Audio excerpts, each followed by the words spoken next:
Please subscribe Khabar Plus 18 for the latest news and update and press the bell button. Tonk जिले में तेजी से फैल रहा है कोरोना और ऐसी सूरत में अब जबकि रेड अलर्ट जन अनुशासन पखवाड़ा शुरू हो चुका है, पुलिस सख्ती के मूड में है। वो लोग जो बिना वजह घर से बाहर निकल रहे हैं उनको अब क्वारंटाइन सेंटर भेजा जा रहा है, उनको पुलिस की गाड़ी में ले जाया जा रहा है। ऐसी सूरत में हमारी आप सबसे यही अपील है कि घरों से तभी निकले जब बहुत आवश्यक कार्य हो। संक्रमण का दायरा जिले में लगातार तेजी से बढ़ा है, यही कारण है कि अस्पतालों में जगह नहीं है। उस सूरत में हम सब की भी यही जिम्मेदारी बनती है कि वो लोग जो कोरोना वॉरियर्स बनकर आपकी सुरक्षा के लिए अपने परिवार को छोड़कर सड़कों पर खड़े हैं, उनका साथ दें, अपने परिवार का साथ दें, अपने लिए सोचें, परिवार के लिए सोचें, देश के लिए सोचें।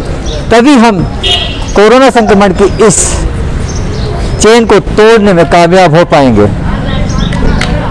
आज देखा 11 बजे बाद में जैसे हमने होम डिलीवरी व्यवस्था भी करा दी है। जो अनावश्यक रूप से जो लोग जिनको किसी मेडिकल हेल्प की जरूरत नहीं है या कोई और आवश्यक काम नहीं है, बैंक का नहीं है, वो 11 बजे बाद जो भी घूमते पाए जाते हैं उनको सबको हमने आइडेंटिफाई किया है। जिनका कोई रोल नहीं है बाहर जाने का, अनावश्यक घूम रहे हैं, उन सब लोगों को पकड़ के और हम उनको क्वारंटाइन करेंगे और उनका सैंपल करवाएंगे। और अगर सैंपल में अगर वो पॉजिटिव आए तो उनको पूरे 14 दिन इंस्टीट्यूशनल क्वारंटाइन कराएंगे। अभी हमने करीब 23 आदमियों को पकड़ा है, इस तरह के 23 व्यक्तियों को पकड़ा है जो किसी अनावश्यक घूम रहे थे।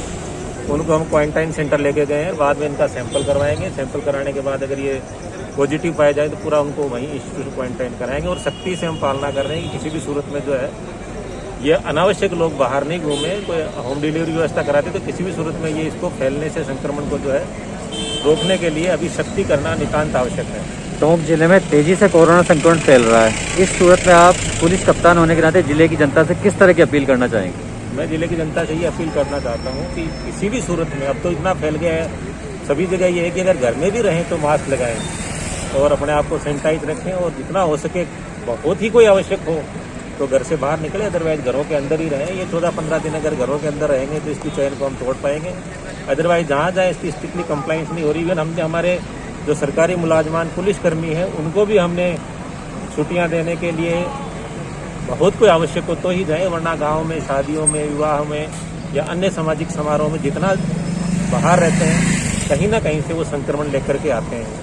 अभी शादियों में भी नई गाइडलाइन आ गई, उसमें 31 व्यक्तियों का या 3 घंटे का ही कार्यक्रम उसमें रख पाएंगे। तो नई जो होम डिपार्टमेंट की जो गाइडलाइन है उसको हम लोग भी उसको समझे और उसको प्रभावी ढंग से उसका पालना करें और हम उसको सख्ती से पालना करने के लिए पूरा पुलिस प्रशासन मुस्तैद है। जिले की सीमाओं को किस तरह सीज किया गया है, एक दूसरे से जिले में आने से किस तरह रोका जा रहा है? जिले की सभी जो सीमाएं हमारे जो टोटल 16 पॉइंट है उसमें हमने निवाई में गुंसी, उधर अलीगढ़, आपका लांबा हरी सिंह, पचेवर, देवली, इन सभी जितने जो पुलिस स्टेशन हैं वहाँ के जो इंटर डिस्ट्रिक्ट जो नाके हैं वहाँ पे पर्याप्त जाब्ता लगाया गया है और बैरिकेटिंग करा के बंद रखा गया है। और इफेक्टिवली उसको है कि बाहर के लोग आए, आवागमन बिल्कुल कोई अति आवश्यक हो तो ही आवागमन हो, अदरवाइज लोग इधर से उधर नहीं आए। रेड अलर्ट जन अनुशासन पखवाड़े की शुरुआत में टोंक पुलिस घंटाघर चौक पर एक्शन में नजर आई। मॉनिटरिंग कर रहे थे खुद पुलिस कप्तान ओम प्रकाश जी, जिन्होंने अपनी टीम के एडिशनल एसपी, डीवाईएसपी सहित तमाम थाना अधिकारियों को, पुलिस जवानों को साथ में लेकर साफ तौर पर संकेत दे दिया कि रेड अलर्ट का मतलब रेड अलर्ट है, पुलिस को एक्शन में रहना पड़ेगा। बिना वजह जो घर से बाहर निकल रहे थे आज उन्हें पुलिस ने दिखा दिया क्वारंटाइन का रास्ता। एक बस में 23 लोगों को बिना वजह सड़क पर घूमते हुए पुलिस ने रोका, पकड़ा और उन्हें वहाँ से क्वारंटाइन सेंटर भेजा गया। हम आपसे यही अपील करते हैं, कोरोना संक्रमण जिस गति के साथ टोंक के अंदर, जिस तेज़ी से टोंक में फैला है, उसकी चेन को अगर तोड़ना है तो जहाँ एक और पुलिस को अपनी सख्ती दिखानी पड़ रही है, वहीं हमें भी सख्त कदम उठाते हुए अपने घर में अपने आप को सीमित रखना होगा। पुलिस के जवान हो या मेडिकल के जवान हो, तमाम जो फ्रंट लाइन कोरोना वॉरियर्स हैं, जो सड़कों पर, अस्पतालों में रहकर, कार्यालयों में रहकर अपने परिवार की चिंता किए बगैर हमारे परिवार की चिंता कर रहे हैं, हमारी चिंता कर रहे हैं, उनके लिए हमें अपने घरों तक सीमित रखना होगा। कोरोना संक्रमण बहुत तेज़ी से बढ़ा है, अस्पतालों में जगह नहीं है। ऐसी सूरत में पुलिस को एक्शन में आना ही अब ज़रूरी है। यही एक विकल्प बचता है। 11 बजे तक का समय दिया जाता है, लेकिन लोग हैं कि मानते नहीं। हालात बाज़ार के अलग हैं, पुलिस एक्शन में आती है तो लोग चले जाते हैं, लेकिन सबसे महत्वपूर्ण बात यह है कि गलियों चौराहों के अंदर जो हालात हैं वहाँ भी पुलिस को अब सख्ती दिखानी पड़ेगी। लोग नहीं मान रहे हैं, एक साथ झुंड के झुंड बनाकर बिना मास्क में बैठे हुए लोग नज़र आते हैं। वहीं दूसरी ओर अब पुलिस को तमाम जो है एहतियात बरतने के साथ ही जो एक्शन लिए जाने हैं, शादियों पर नियंत्रण करना है। जनसंख्या जो है जिस तरह से लगातार जो है बढ़ रही है शादियों के अंदर या सामाजिक समारोह के अंदर, उस पर रोकथाम करनी है। एसडीएम मौजूद रही घंटाघर चौक पर, तमाम जो अधिकारी थे वो मौजूद थे आज, और कह सकते हैं कि रेड एक अलर्ट जो जन अनुशासन पखवाड़ा है उसकी शुरुआत पुलिस ने सख्ती के साथ की है। तो आने वाले दिनों में पुलिस और सख्त नज़र आएगी। अगर जनता नहीं सुधरेगी तो पुलिस को एहतियातन ऐसे कदम उठाने ही पड़ेंगे। हम सब आपसे एक बार फिर से हाथ जोड़कर यही अपील करते हैं, अपने घरों में रहें, सुरक्षित रहें, क्योंकि बचाव ही उपचार है। बिना मास्क आप कल्पना भी मत कीजिए कि आपको बाहर जाना है, वरना आपको पुलिस का एक्शन देखने को मिलेगा।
जाओ जाओ जाओ जाओ जाओ जाओ जाओ जाओ।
Please subscribe Khabar Plus 18 for the latest news and update and press the bell button.